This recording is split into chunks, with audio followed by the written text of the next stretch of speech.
Hello friends, welcome to பிஸ்மிஸ் சமையல். இன்றைக்கி ஒரு யூஸ்ஃபுல்லான வீடியோ தான். நம்ம வீட்டில் டெய்லி செஞ்சிட்ருக்கிற வேலைகளில் இருக்கக்கூடிய ஒரு சில டிப்ஸ் அண்ட் ட்ரிக்ஸை நம்ம தெரிஞ்சுக்கிட்டாலே போதும். நம்ம வீட்டில் இருக்கக்கூடிய எந்த பொருளையும் வேஸ்ட் ஆக்காமல் எல்லாத்தையும் யூஸ் பண்ணி நம்ம வேலையை டக்கு டக்குன்னு முடிச்சிடலாம். ஸோ வீடியோ ரொம்ப இன்ட்ரெஸ்டிங்காக இருக்க போகுது. ஸோ வீடியோக்குள்ளே போகிறதுக்கு முன்னாடி நம்ம சேனலை நீங்கள் புதுசாக பார்க்குறீங்கன்னா மறக்காமல் சப்ஸ்கிரைப் பண்ணிக்கோங்க. இப்போ நம்ம ஃபர்ஸ்ட் டிப் என்னங்கிறத பார்க்கலாம்.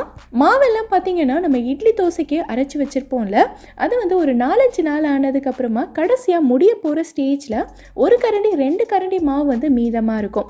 ஸோ இதில் ரொம்ப புளிப்பாக இருக்கும். நம்ம தோசை இட்லி செஞ்சாலும் ரொம்ப ஹார்டாக வரும். இதை நம்ம அப்படியே கீழே தான் தூக்கி ஊற்றுவோம் இல்லையா? இனி கீழே தூக்கி ஊற்றாதீங்க. இதை கூட நம்ம யூஸ்ஃபுல்லாக மாற்றிக்கலாம். ஆனால் நம்ம சமையலுக்கு யூஸ் பண்ண போகிறதில்ல, கிளீனிங் பர்பஸ்க்காக தான் யூஸ் பண்ண போகிறோம். இதை வச்சு நான் இப்போ சிங்க் தான் க்ளீன் பண்ண போகிறேன்.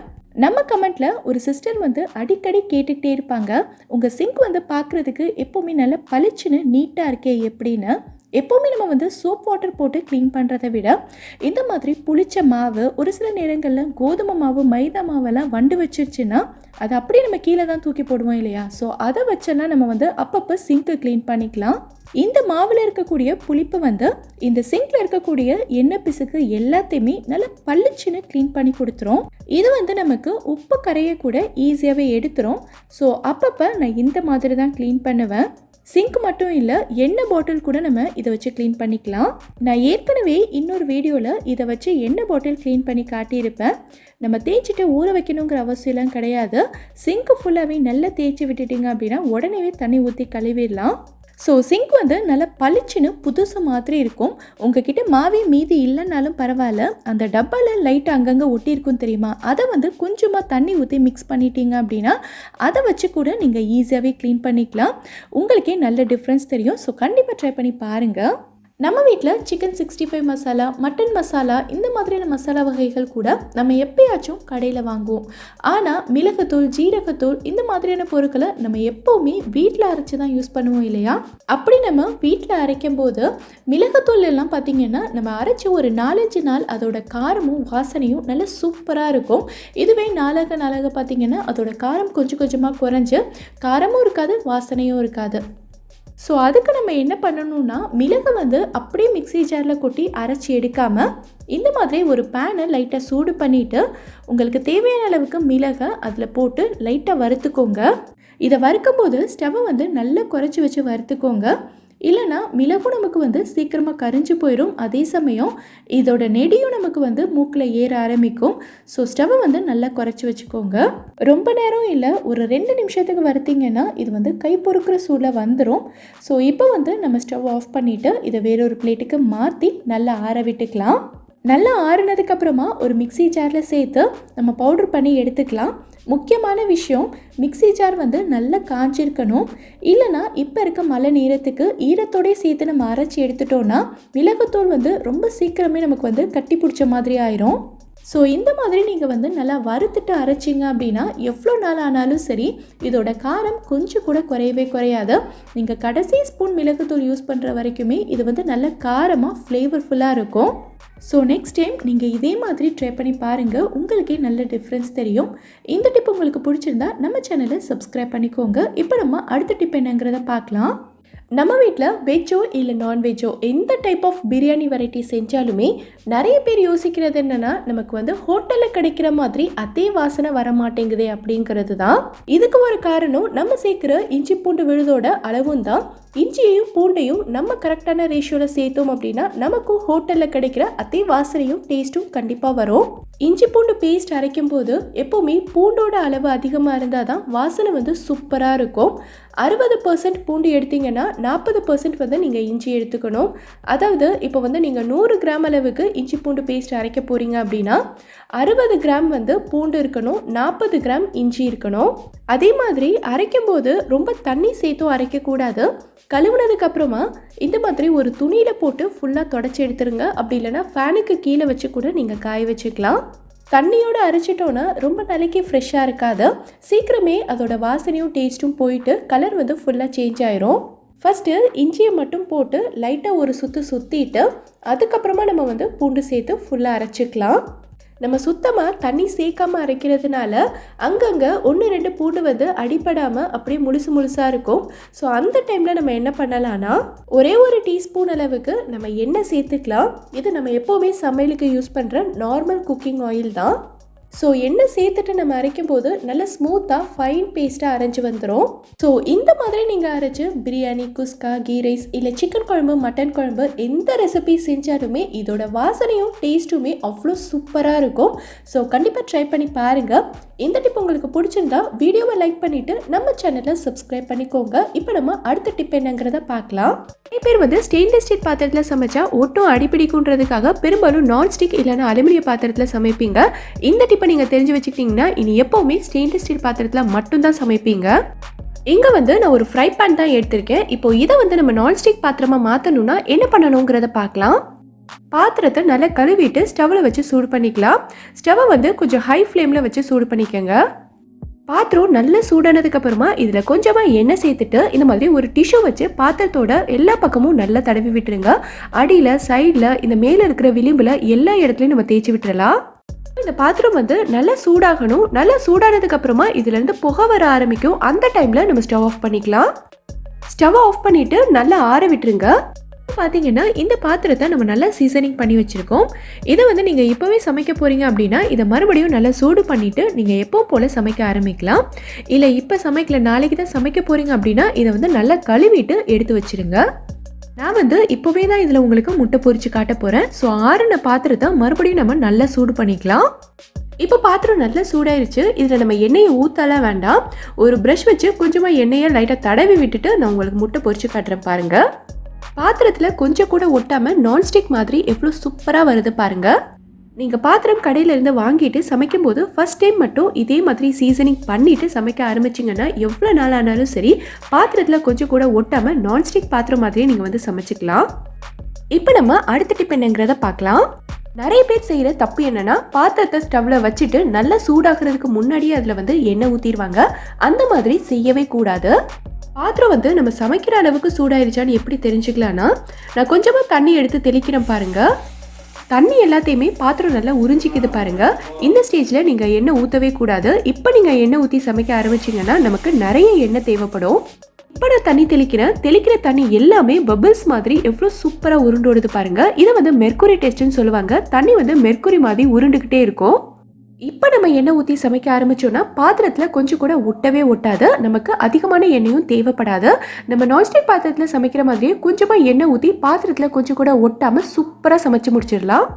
இந்த டிப் உங்களுக்கு ரொம்பவே யூஸ்ஃபுல்லாக இருக்கும்னு நினைக்கிறேன். இப்போ நம்ம அடுத்த டிப் என்னங்கிறத பார்க்கலாம்.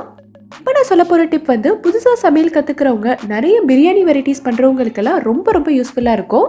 நம்ம வந்து என்னதான் நான்ஸ்டிக்கில் இல்லை ஸ்டெயின்லெஸ் ஸ்டீலில் அலுமினிய பாத்திரத்தில் சமைச்சாலுமே நம்ம வந்து நான்வெஜ் ரெசிபிஸ் இல்லை பிரியாணி வெரைட்டிஸ் எல்லாம் பண்ணும்போது பார்த்தீங்கன்னா நிறைய இஞ்சி பூண்டு விழுது சேர்க்குற மாதிரி இருக்கும். ஸோ எந்த பாத்திரத்தில் சமைச்சாலுமே இஞ்சி பூண்டு விழுது சேர்த்திங்கன்னா லைட்டாக அடியில் ஒட்ட தான் செய்யும்.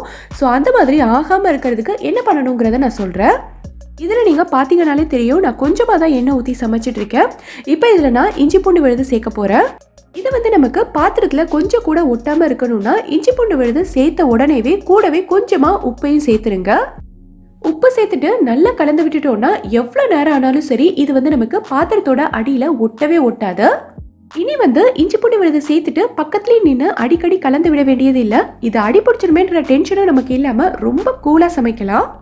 நம்ம வந்து என்னதான் குழம்பு பொரியெல்லாம் ஸ்டெயின்லெஸ் ஸ்டீல் பாத்திரத்தில் செஞ்சாலும் இப்போ ஏதாவது பொரிக்க போகிறோன்னா கொஞ்சமாக எண்ணெய் ஊற்றி ஷாலோ ஃப்ரை பண்ணுறதா இருந்தாலும் சரி, இல்லை நிறைய எண்ணெய் ஊற்றி டீப் ஃப்ரை பண்ணுறதா இருந்தாலும் சரி, உடனே நம்ம வந்து நான்ஸ்டிக் பாத்திரம் அப்படி இல்லைனா அலுமினிய கடாய் தான் எடுப்போம். ஏன்னா நம்ம வந்து ஸ்டெயின்லெஸ் ஸ்டீல் பாத்திரத்தில் பொரிச்சோன்னா ஏதாவது உள்ளே போட்ட உடனே அது போய் அடியில் நல்லா ஒட்டிக்கும். அதுக்கப்புறமா எடுக்கவே வராதுங்கிற பயம் வந்து நமக்கு இருக்கும். இந்த டிப்பை நீங்கள் தெரிஞ்சுக்கிட்டீங்கன்னா இனி எது பொரிச்சாலும் சரி நீங்கள் இந்த பாத்திரத்திலேயே செய்யலாம். ஃபஸ்ட்டு கடாய் நல்லா சூடானதுக்கு அப்புறமா தான் நம்ம எண்ணெய் ஊற்றி எண்ணெயை சூடு பண்ணணும். நிறைய பேர் என்ன பண்ணுவாங்கன்னா கடாய் சூடாகிறதுக்கு முன்னாடியே அதில் வந்து டீப் ஃப்ரை பண்ணுறதுக்கு ஃபுல்லாக எண்ணெய் ஊற்றிட்டு அதுக்கப்புறமா சூடு பண்ணுவாங்க. அந்த மாதிரி செய்யவே கூடாது. அப்படி நீங்கள் செஞ்சீங்கன்னா நீங்கள் உள்ளே பொரிக்கிறதுக்கு போடும்போது அது கண்டிப்பாக அடியில் போய் ஒட்டிக்கும், உங்களுக்கு எடுக்கவே வராது. டீப் ஃப்ரை பண்ணும்போது அடியில் ஒட்டாமல் இருக்கிறதுக்காக நம்ம இன்னொரு விஷயமும் செய்யணும். எண்ணெய் வந்து நல்லா சூடானதுக்கு அப்புறமா இதில் கொஞ்சமாக உப்பு சேர்த்துக்கலாம். 1/4 டீஸ்பூனை விட கம்மியாக தான் நான் வந்து சேர்த்துருக்கேன். இப்போ வந்து நம்ம ஒன்று ஒன்றா உள்ளே சேர்த்து எல்லாத்தையும் பொரிச்சிடலாம். இந்த மாதிரி நீங்கள் செய்யும்போது எவ்வளோ பொரிச்சாலும் சரி ஒன்று கூட உங்களுக்கு பாத்திரத்தோட அடியில் ஒட்டவே ஒட்டாது. எண்ணெயில் உப்பு சேர்த்துருக்கிறதுனால நம்ம பொரிக்கும் போது இதுலேயும் உப்பு ஏறிடுமோ நீங்கள் வந்து நினைக்க வேண்டாம். உப்பு வந்து எண்ணெயோட அடியிலேயே தான் இருக்கும். இதை எடுத்ததுக்கப்புறமா நான் உங்களுக்கு காட்டுறேன் பாருங்கள். நம்ம சேர்த்த உப்பு வந்து அடியிலேயே தான் இருக்குது. நம்ம பொரிக்கும் போது இந்த பாத்திரத்தில் ஒன்று கூட ஒட்டலை பாருங்கள். இந்த டிப் உங்களுக்கு ரொம்பவே யூஸ்ஃபுல்லாக இருக்கும்னு நினைக்கிறேன். யூஸ்ஃபுல்லாக இருந்துச்சுன்னா நம்ம வீடியோவை லைக் பண்ணிவிட்டு சப்ஸ்கிரைப் பண்ணிக்கோங்க. இப்போ நம்ம அடுத்த டிப் என்னங்கிறத பார்க்கலாம். நம்ம வந்து என்னதான் ஸ்டெயின்லெஸ் ஸ்டீல், நான்ஸ்டிக் இல்லை அலுமினிய பாத்திரம் எதில் சமைச்சாலுமே சமைக்கிற அத்தனை பேரும் தெரிஞ்சுக்க வேண்டிய ஒரு முக்கியமான விஷயம் என்னென்னா, நம்ம சமைக்கும் போது நெருப்பு வந்து பாத்திரத்துக்கு அடியில் தான் இருக்கணுமே தவிர பாத்திரத்தோட சைடில் எரியக்கூடாது.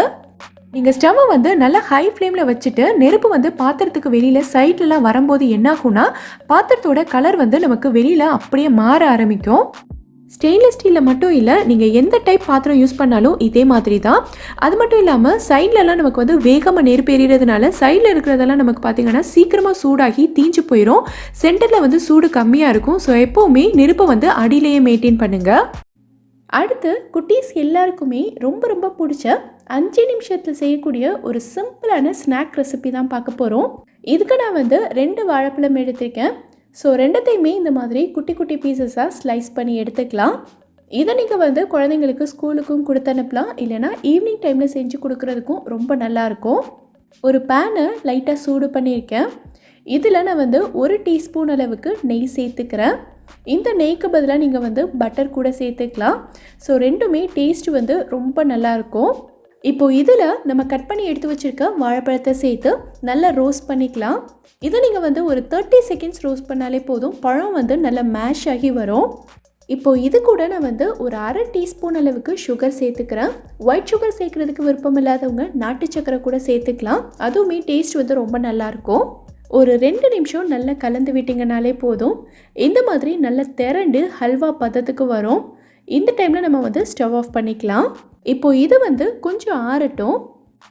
இங்கே நான் வந்து பிரெட் ஸ்லைசஸ் எடுத்திருக்கேன். இப்போ இதோட 4 ஓரங்களையும் நம்ம வந்து கட் பண்ணி எடுத்துக்கலாம். உங்களுக்கு தேவையான அளவுக்கு பிரெட் ஸ்லைசஸ் எடுத்துக்கோங்க. இப்போ இந்த ப்ரெட்டை நம்ம சப்பாத்தி கட்டையில் வச்சு நல்லா தேய்ச்சோம் அப்படின்னா நல்ல ஒரு ஷீட் மாதிரி வரும். ஸோ அந்தளவுக்கு இதை வந்து தேய்ச்சி எடுத்துக்கலாம். ஓரங்கள் எல்லாத்தையும் நல்லா அழுத்தி தேய்ச்சிக்கோங்க. எல்லா பக்கத்துலேயும் நல்லா ஈவனாக தேய்ச்சதுக்கப்புறமா இது பார்க்குறதுக்கு நல்ல மெல்லிஸாக ஒரு ஷீட் மாதிரி வந்திருக்கும். இப்போது இதில் நம்ம ரெடி பண்ணி வச்சுருக்க ஸ்டஃபிங்கை வச்சு ரோல் பண்ண போகிறோம். இந்த பனானா ஸ்டஃபிங் வந்து நல்லா ஆறி இருக்கணும். ஸோ ஆறினதுக்கப்புறமா இதில் கொஞ்சமாக வச்சுட்டு நம்ம எப்போவுமே பிரெட் ரோலுக்கெல்லாம் ரோல் பண்ணுவோம் தெரியுமா, அது மாதிரி ரோல் பண்ணிக்கலாம். இதோட ஓரத்தில் நீங்கள் கொஞ்சமாக தண்ணி தொட்டு வச்சுட்டு லைட்டாக அழுத்தி விட்டிங்கனாலே போதும். இது வந்து பிரெட்டுன்றதுனால டக்குன்னு ஒட்டிக்கும். நம்ம வச்சுருக்க ஸ்டஃபிங் எதுவுமே வெளியில் வராத அளவுக்கு எல்லா பக்கத்துலேயுமே லைட்டாக தண்ணி அப்ளை பண்ணிவிட்டு நல்லா அழுத்தி விட்டுக்கலாம். ஸோ எல்லா பிரெட் ஸ்லைசஸ்லையும் இதே மாதிரி ஸ்டஃபிங் வச்சு ரெடி பண்ணி எடுத்துக்கோங்க. அடுத்து நம்ம வந்து ஸ்டஃபிங் ரெடி பண்ண பேன்லேயே நான் மறுபடியும் கொஞ்சமாக பட்டர் சேர்த்துக்கிறேன். பட்டர் நல்லா உருகுனதுக்கப்புறமா நம்ம ரெடி பண்ணி வச்சுருக்க ப்ரெட் ரோலை இதில் வச்சு 2 பக்கமுமே நல்லா திருப்பி திருப்பி விட்டு கிறிஸ்பியாக வந்ததுக்கப்புறமா நம்ம வெளியில் எடுத்துக்கலாம். இதை வந்து நீங்கள் குழந்தைங்களுக்கு செய்கிறீங்கன்னா நெய் இல்லை பட்டர் யூஸ் பண்ணிக்கலாம். இல்லை பெரியவங்களுக்காக செய்கிறீங்கன்னா எண்ணெயே நமக்கு போதுமானது. நல்லா கிறிஸ்பியாக வந்ததுக்கப்புறமா நம்ம வெளியில் எடுத்துக்கலாம். அவ்வளோதான், நம்மளோட சூப்பரான பனானா பிரெட் ரோல் வந்து ரெடி ஆயிடுச்சு. இது செய்கிறதுக்கு 5 நிமிஷம் தான் தேவைப்படும். டக்குன்னு செஞ்சு முடிச்சிடலாம். இதை வந்து நான் குட்டீஸ்க்கு ஸ்கூலுக்கு பேக் பண்ணுறதுனால ஆடி யூனிராப்போட பேப்பர் ஃபாயில் யூஸ் பண்ணியிருக்கேன். ஸோ இதில் பேக் பண்ணி கொடுத்து அனுப்பணுன்னா எவ்வளோ நேரம் ஆனாலும் சரி இதோட கிறிஸ்பினஸ் கொஞ்சம் கூட குறையாமல் நல்லா சூப்பராக இருக்கும்.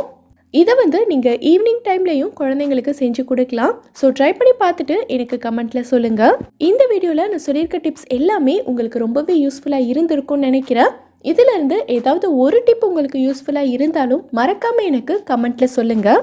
இந்த வீடியோ பிடிச்சிருந்தா லைக் பண்ணுங்கள். உங்கள் ஃப்ரெண்ட்ஸ், உங்கள் ஃபேமிலி மெம்பர்ஸ்க்கு இந்த வீடியோ யூஸ்ஃபுல்லாக இருக்கும்னு நினச்சிங்கன்னா கண்டிப்பாக ஷேர் பண்ணுங்கள். மறக்காமல் நம்ம பிஸ்மி சமையலுக்கு சப்ஸ்கிரைப் பண்ணிவிட்டு பக்கத்தில் இருக்கக்கூடிய பெல் ஐக்கானில் ஆப்ஷன் ஆலும் கிளிக் பண்ணுங்கள். தேங்க்யூ.